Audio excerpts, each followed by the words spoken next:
Assembly में chief minister Revanth Reddy के remarks पर केटीआर का तेज पलटवार। तेलंगाना असेंबली में चीफ मिनिस्टर रेवंत रेड्डी के नाजेबार रिमार्क्स पर बीआरएस के वर्किंग प्रेसिडेंट केटीआर ने सख्त रद्द-ए-अमल जाहिर किया। केटीआर ने कहा कि रेवंत रेड्डी सिर्फ एक जबान में गाली दे सकते हैं, अगर हम चाहें तो तीनों जबानों में जवाब दे सकते हैं, लेकिन हम ऐसा नहीं करेंगे। केटीआर ने इल्जाम आयद किया कि चीफ मिनिस्टर रेवंत रेड्डी ने अपनी नाअहली और अदम तहफ़्फ़ुज़ के खौफ को छुपाने के लिए असेंबली में बीआरएस के एमएलएस को भड़वा जैसे अल्फाज से मुखातिब किया, जो कि सरासर गैर पार्लियामानी है। इन्होंने सवाल उठाया कि ये अल्फाज असेंबली के वक़ार को खिलाफ है, लेकिन स्पीकर असेंबली गड्डम प्रसाद ने मदाखलत नहीं की और खामोश तमाशाई बने रहे।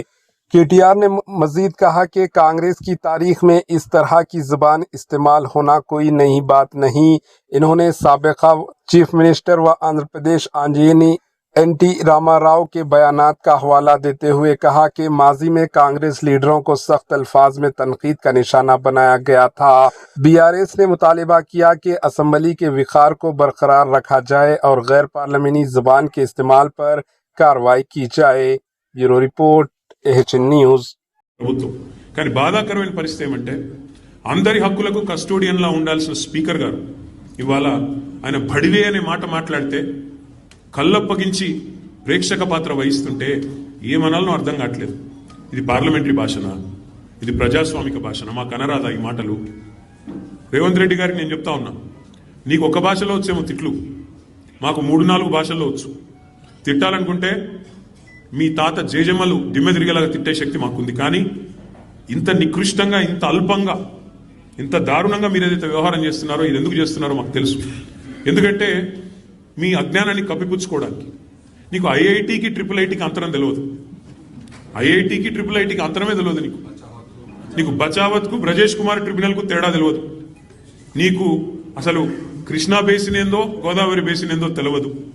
నీకు అసలు తెలంగాణకి ఏం కావాలో తెలియదు. నీకు తెలిసిందల్లా ఒకటే, దోచుకోవడం, దాచుకోవడం తప్ప నీకు తెలిసింది ఏమీ లేదు. ఒక అజ్ఞానివి, ఒక ఉష్ట్రపక్షివి. నువ్వు ఏమనుకుంటున్నావు? నిన్న చెప్తున్నాడు ఆయన, తెలంగాణ కోసం అంటే ఈ మహానుభావుడు ప్రాణాలు ఇస్తాడు. నువ్వు తీసిన ప్రాణాలు చాలు, నువ్వు తీసిన ప్రాణాలు చాలు.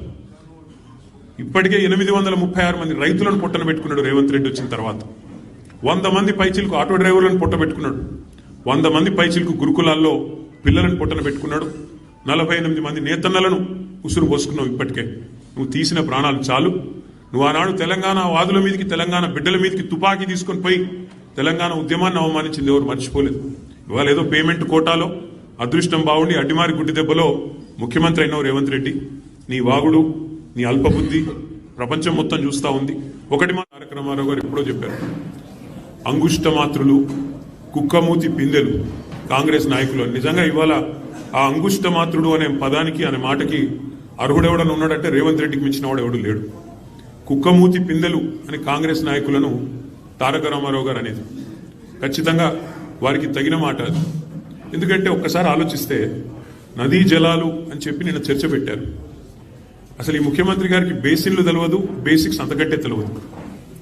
దేవాదుల ఏ బేసిన్లో ఉంది అని అడిగే వ్యక్తి ఇరిగేషన్ మీద మాట్లాడుతూ అంటాడు.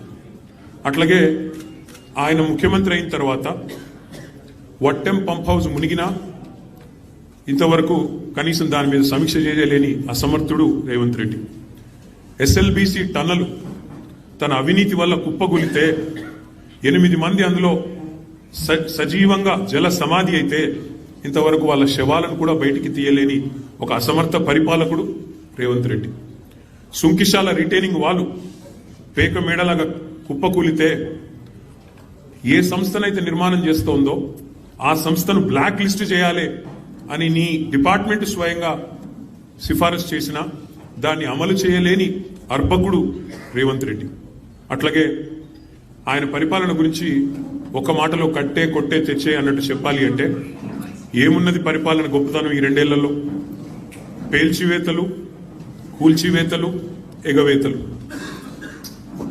మనం ఎన్నో చూసాము చరిత్రలో. కానీ ఇంత చెత్త ప్రభుత్వం, చెక్ డ్యాంలను పేల్చేసే చెత్త ప్రభుత్వం బహుశా భారతదేశంలో కాదు, ప్రపంచంలో ఎక్కడ ఉండదు. ఎవరైనా నిర్మాణాలు చేస్తారు, మీరు విధ్వంసం తప్ప మీకేమీ తెలియదు.